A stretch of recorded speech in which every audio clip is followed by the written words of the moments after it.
recording. They're both recording? This, and that is recording. Okay. So you're ready whenever you're ready. Yes. You start. All right, you guys, we're going to talk about workout tips. In fact, I'm going to be making a series of workout tips because a lot of people don't understand how to work out when they're in the first stage of their keto adaptation. And it's very, very important that you ramp everything down because a lot of you guys are having adrenal issues. So the type of workouts you would do on a ketogenic protocol are not going to match any other carb type of diet. You could go and eat some sugar, some sweet fruit, some gels, some whatever, carbohydrates as a pre-workout or to restore glycogen, and go until your glycogen storage is run down, right? Like a gas tank that you run down its fuel. And then you would refuel, or you would just bonk and hit the ground and be really tired. On keto, it doesn't work On keto, it doesn't work like that, because if you are in this adaptation phase and you're really drained, your glycogen storage is low, right? So you're going to start working out, you have no glycogen, it's all depleted because you have stopped eating sugar and carbohydrates. And then you go to the gym and you do your fasted cardio. You are not adapted yet. So the problem with not being adapted is your body has to get gasoline from somewhere. So it will rob from your muscle. Trust me, it does. It'll rob from anything that has protein in it, anything that's an amino acid, bone, skin, collagen. For guys, it's the legs. For women, it's the upper body. So when people do this intermittent fasting and fasted cardio, and then you take a look at somebody's body over time, they're gonna be like, I'm so ripped, but their muscles are going to be compromised. You often, like I said, see it on the legs of a man, and on the women, you'll see little bird like pterodactyl arms, and then you'll see our T-Rex arms, and then you'll see like estrogen dominance below. Now, I just came from the gym and I spoke to a woman who's exactly going through this phenomenon. She does an hour to an hour and a half of fasted cardio, and she has paper thin skin on her face. Her neck is like this and veiny, and it looks weird, like a lizard. Not gonna lie. And she has no musculature on her upper body, and then she's got thick legs. And she was asking me today, how do I, tone down my legs, not become so muscular, and then match the upper body to the lower body. But this is not a keto person. The point is, I tried to explain to her, you have to lay off all of this fasted cardio. But she had become addicted to it, this juncture.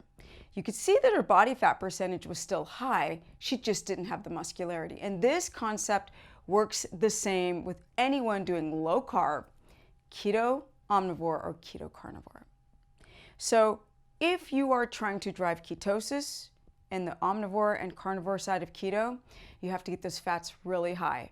I use things like butter as a pre-workout. Now, some of you have a whey and casein sensitivity, and then you would use other types of fats like tallow or lard. But the point is, you're not going to eat your traditional workout food of carbs and carb loading, so you're not going to get that glycogen or glucose bump. That's why we've got to ramp things down to a ketogenic protocol as to spare the amino acids, and it will take from everywhere. It'll make triceps flabby. It'll take from right here under the belly button and make that flabby. You can see people look very gaunt when they're doing too much cardio, too much intermittent fasting, and then working out.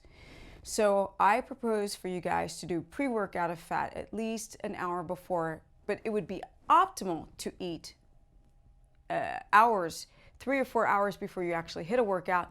I'll go more into that series of how to eat around your workouts, but the workouts themselves have to be, the weights have to go down, the intensity, the duration of your workouts. You have to focus more on time under tension.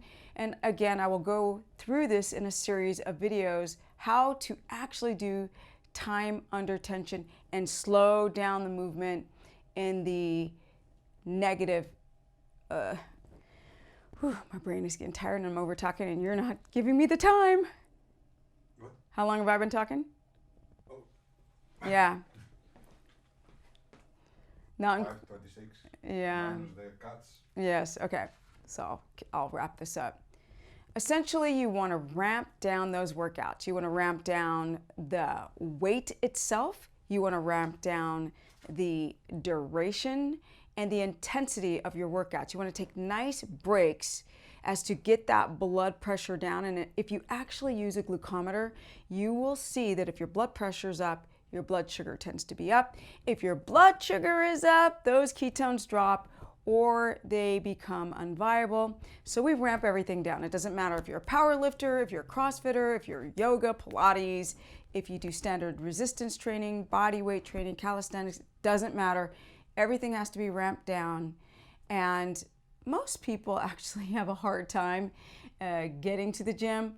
I, on the other hand, have a hard time getting out of the gym. So I will go through the series of gym workouts with myself so you can actually see how much I focus on time under tension. With that said, that's my first workout tip. There's going to be much more to come. That's the easy breezy Steph workout tip for the day.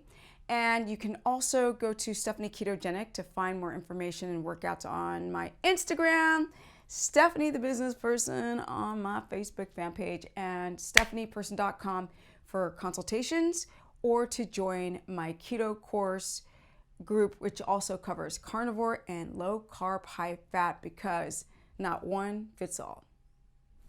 Bye. Deuces.